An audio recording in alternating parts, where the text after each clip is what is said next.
pobreza en México se empieza a medir de manera oficial en el año 2000, aunque se han hecho cálculos desde 1992 por el gobierno federal hasta ahora, que es 2012. Eh,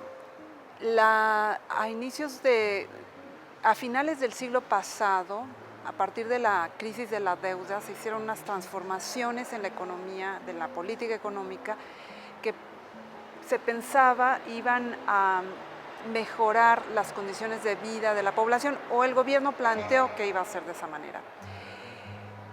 Sin embargo, realmente la situación es muy parecida a como era en 1992, y lo que llamó la atención en el año 2000, entre 2000 y 2006, es que parecía que la pobreza en México estaba bajando muy rápidamente, la pobreza medida por ingreso. Era muy coincidente con el cambio político que hubo, que termina el PRI y inicia el Partido Acción Nacional en el gobierno, y entonces era muy impresionante porque no había variables económicas que nos dijeran que realmente estaba bajando la pobreza. El crecimiento del Producto Interno Bruto era muy bajo, menos del 1% por persona.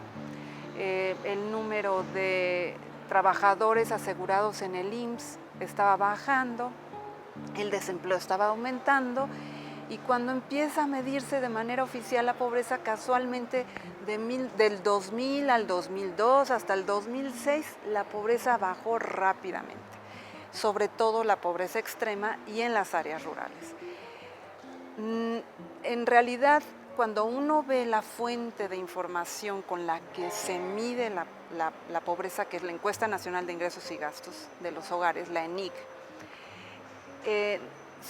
uno puede percatarse de que la metodología cambió, el diseño de la muestra cambió, las preguntas cambiaron, el número de preguntas relacionadas con el ingreso aumentó muchísimo, y pues aunque había un decrecimiento del porcentaje de pobres, sobre todo de los extremos, más o menos en un 40% bajó entre 2000 y 2006, pues uno empieza a darse cuenta que en realidad, pues lo que explica esa baja son variables como el ingreso que se relaciona con los regalos, por ejemplo. Entonces la gente en la ENIC se le pregunta, y bueno, ¿usted recibió regalos? Y usted dice, sí, recibí ropa, y le preguntan a la gente, bueno, ¿y usted cuánto cree que costaron eso que usted recibió? Y dan un valor. Entonces ese valor que ellos dan, el gobierno lo hace como si realmente la gente hubiera mejorado su ingreso. También otro rubro que creció mucho es el valor imputado de la vivienda. La gente en México, la mayoría de las personas tienen vivienda propia. Entonces, la pregunta que le hacen a las personas es, si usted rentara su vivienda, ¿en cuánto la rentaría? Como te iba diciendo, a la gente le preguntan en cuánto rentaría su casa. Entonces, si tú eres dueño de tu vivienda y dices, pues yo la rentaría en 5,000 pesos, 10,000 pesos, ese rubro de ingreso creció muchísimo. Y además es un ingreso que en realidad no cambia la condición de bienestar de las personas, porque ese ingreso no lo pueden convertir en alimentos. Y la línea de pobreza con la que el gobierno compara el ingreso de los hogares, compara ese ingreso virtual de los regalos y de la vivienda con la línea de pobreza. Entonces, son además rubros de ingreso que son muy poco confiables. Entonces, la caída de la pobreza responde a un mejoramiento en un ingreso virtual, la mayor parte de este. Y el otro asunto por el cual no se creía que la pobreza hubiera bajado de esa manera es que la ENIG reporta un incremento del ingreso entre los estratos más pobres de la población del 40 al 67% en 2006, lo cual es imposible de creer si los datos oficiales nos dicen que el salario mínimo solamente creció 2%. En fin, hay una serie de inconsistencias.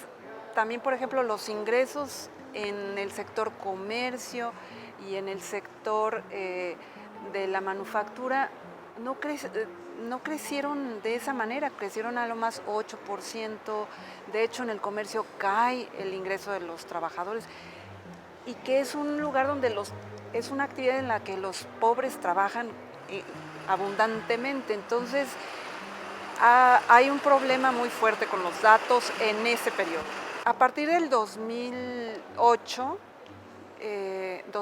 se empieza a generar nueva información, también se cambia la muestra, en fin, y viene también la crisis de los alimentos, aumenta mucho el precio de los alimentos, y en ese año se muestra un aumento muy fuerte de la pobreza, y además se corrigen muchas de las variables que anteriormente parecía que había habido un mejoramiento impresionante. En 2008, con una muestra más grande, mejor diseñada, se muestra que ese mejoramiento de las condiciones de vida de la población había sido falso. Por ejemplo, las personas que en el medio rural cocinaban con gas había pasado del 40 y tantos al 60 y tantos %. Y ahora en 2008 se veía que en realidad no había crecido tanto, sino que alrededor de la mitad de la población, como el 50%, eran los que cocinaban con gas y además con leña. Entonces se corrigen esas variables y se muestra otra vez que la pobreza, pues en verdad no había bajado con tanta intensidad como lo habían dicho, y por otro lado, que el aumento de los precios de los alimentos hacía que las personas padecieran mayor pobreza. Y entonces tenemos la historia de la primera década del presente siglo, en donde muestra una caída de la pobreza entre 2000 y 2006, y ahora entre 2006 y 2012 vuelve a subir, y estamos exactamente en el mismo nivel, una décima de diferencia. Alrededor del 50% de la población vive en lo que el gobierno llama pobreza alimentaria, pobreza de patrimonio.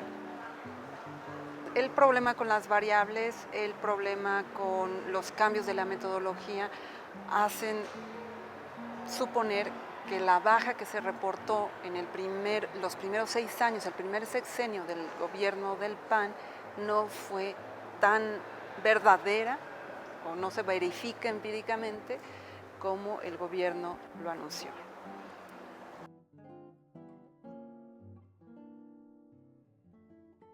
La pobreza, además, ahorita actualmente se está volviendo predominantemente urbana. Hubo un tiempo que México era sobre todo un país rural, ahora es un país donde casi el 80% de la población vive en las ciudades.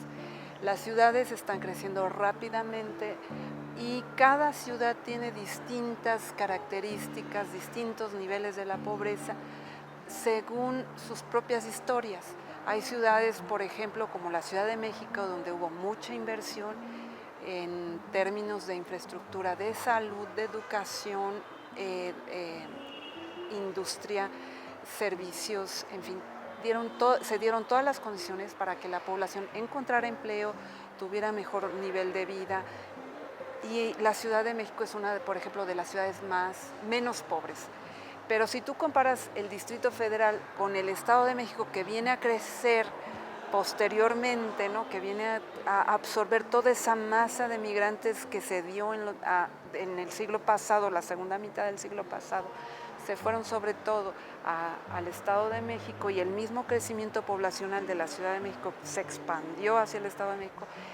Es mucho más pobre los municipios del Estado de México. Luego tenemos las ciudades de estados históricamente más pobres del país, que también tienen condiciones muy malas de vida.